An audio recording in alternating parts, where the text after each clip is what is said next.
Ahora nos vamos a hablar con Federico Fullán, Él es presidente del Colegio de Psicólogos del Alto Valle porque hoy es el Día Mundial de la Salud Mental. Federico Fullán, gracias por atendernos. Rocío, Agustín y Santiago los saludan. Hola, ¿qué tal? Buenos días. Buenos días a la mesa. Gracias por el espacio, ¿no? Para poder hablar de este tema tan importante. Gracias a vos, Federico. Bueno, el tema de la salud mental, yo no sé si han crecido los problemas, si hay más conciencia de la importancia de la salud mental en los tiempos que corren, pero la verdad es que hoy somos muchos los que estamos bajo terapia de alguna u otra manera, ¿no? Sí. A ver, creo que son varias cosas a tener en cuenta, ¿no? Una es, efectivamente, hay un aumento de la demanda en lo que son servicios de atención a salud mental, pero que serían niveles de baja y media complejidad, fundamentalmente, ¿no? Claro. Que son la terapia por ahí más individual, con cuestiones que por ahí a uno lo aquejan mucho, pero que no tienen un nivel de complejidad, por ejemplo, como no es un trastorno de personalidad, una esquizofrenia. Claro, ya no es psiquiátrico, claro. Exacto, que por ahí son mucho más complejos el panorama. No así que hay como una especie de complejidades en estos casos más complejos, a la redundancia, que son más complicados todavía. ¿También hay un aumento en ese sentido? Sí, a ver, pero fundamentalmente lo que más hay... perdón, porque si no parece confuso esto. Quiero despejar un poco. Hay un aumento a partir de la pandemia, ¿sí? Que tiene que ver con lo que son las demandas por atención de lo que tiene que ver con cuadros de ansiedad, fundamentalmente. Bien. Vienen con una gran demanda.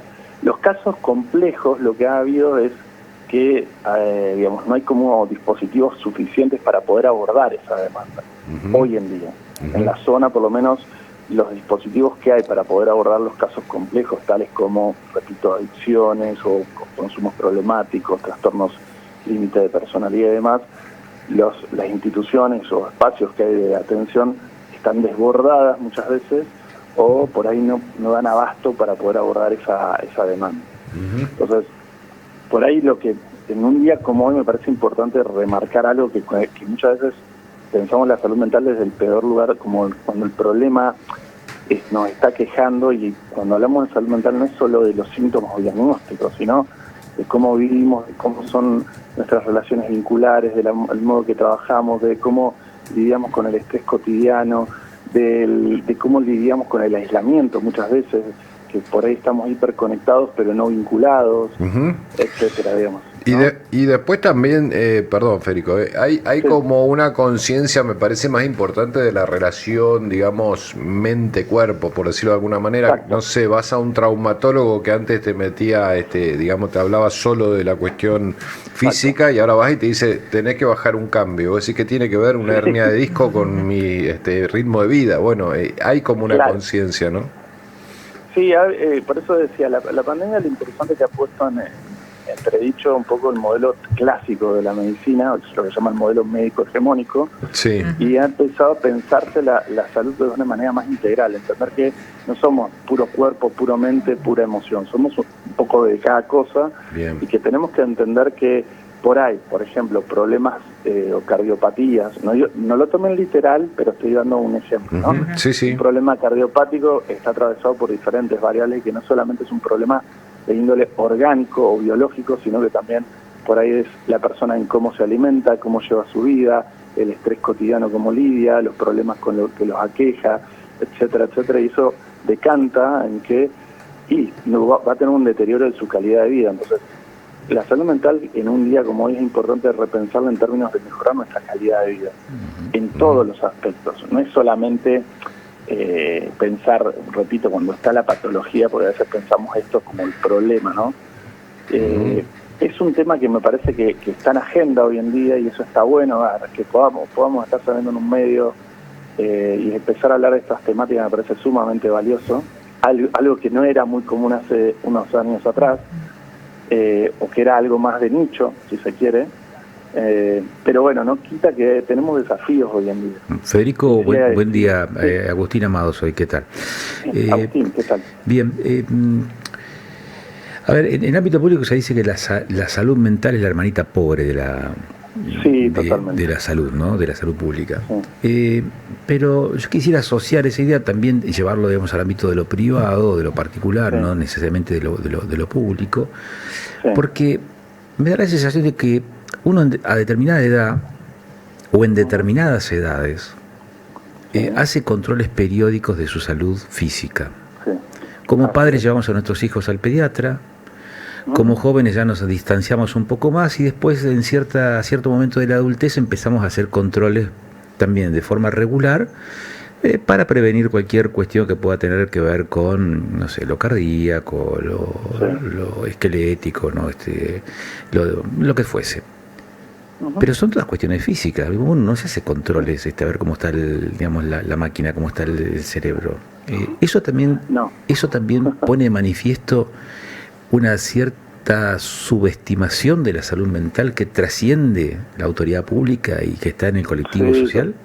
Sí, nosotros, como dice Chiapapietra, tenemos que cambiar un poco el manicomio que tenemos en la cabeza como sociedad, ¿no? Seguimos pensando a la salud mental como algo que vamos cuando ya estamos detonados, ¿no? Cuando estamos destruidos, cuando ya no damos más, entonces no nos queda opción.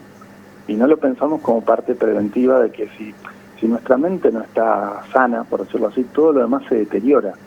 Y que muchas veces el cuerpo habla lo que la boca calla, es decir, muchas veces el cuerpo sintomatiza todo eso que no podemos poner en palabras o que no podemos lidiar con nuestro malestar. Bueno, la pregunta entonces, Federico, es: ¿la salud mental se debe atender de manera distinta a la salud física?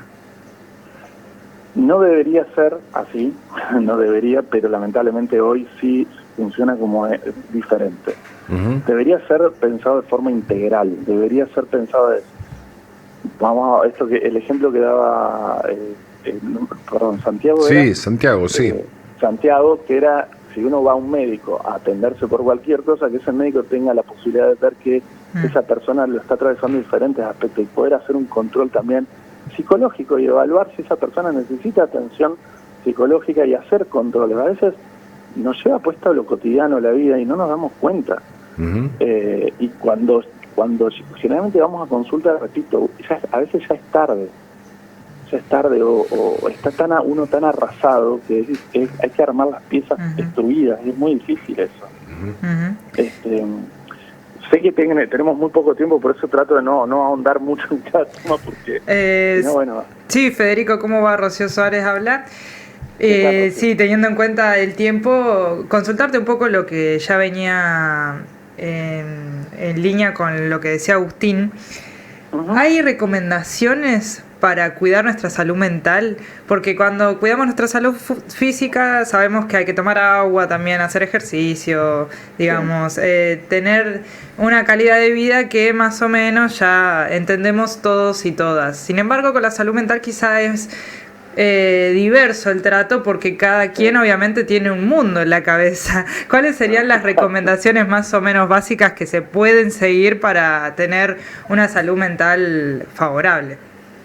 Claro, bueno, ahí entran varias cuestiones, ¿no? Entra primero la singularidad, que es lo complejo, que es de particular, como vos dijiste, de cada persona. Pero hay recomendaciones como generales que son necesarias para tener en cuenta. Una de ellas es, por más que uno haga actividad física y se cuide, es tratar de hacerlo siempre desde un lugar del disfrute. Es decir, no desde la obligación. Si uno suma más obligaciones por más que sea una actividad relativamente sana, como por ejemplo la alimentación o la actividad física, entonces termina siendo un estresor más. Nosotros lo que tenemos que tratar es de reducir nuestros estresores, porque la demanda actual es muy grande. Entonces, tratar de buscar actividades que nos desconecten, por decir así, de lo cotidiano. Cualquier actividad es válida, no importa, cada uno encontrará qué nos hace sentir bien. Encontrarse de nuevo con los hobbies es algo que se observa mucho que se ha perdido. El hobby es esa actividad que uno hace porque le gusta, no porque tenga algún valor productivo, o vayamos a hacer algo, que ganemos algo. Lo hacemos porque hacemos, no sé, digo porque lo observo mucho esto como clínico. No sé, alguien que empieza a salir a correr y de repente quiere hacer el K42, el K135, etcétera, y se va exigiendo más, entonces eso deja de ser algo relajante. Tenemos que buscar actividades que sean más nada de desconexión, y parece una tontería lo que digo, y parece hasta obvio. No, pero también, perdón, me meto, también está el otro razonamiento. Como no voy a llegar al K42, no salgo a caminar a Parque Norte, digamos, ¿no? Exacto, claro, es ese justo medio, ¿viste? Sí, claro. Sale a caminar, hacé lo que te dé el cuero y tengas las ganas, no tiene que ser 40 kilómetros, por ahí son 2 cuadras y es válido. Sí. Y esas 2 cuadras te despejó la mente. Es más, cuando recomiendo hacer actividad física no vayan con auriculares, no vayan escuchando música, no vayan escuchando un podcast, no vayan escuchando nada, escuchen su entorno. Claro. Sientan el entorno, claro. Escuchen, vean, sientan, o sea, conéctense con los sentidos más básicos, porque estamos tan sobreestimulados, sino constantemente, y exigimos a nuestro sistema nervioso constantemente a responder a esas demandas. Lo que nosotros necesitamos es algo que es como que el sistema nervioso se relaje y se entregue a eso. Federico, sí. Perdón, las aplicaciones que te prometen, digamos, ayudarte a relajarte, digamos, no sirven. Que no sirven, ¿no? No, yo me contraté una, y después estaba igual de loco, pero pagué $5 de suscripción. Claro, no sirven.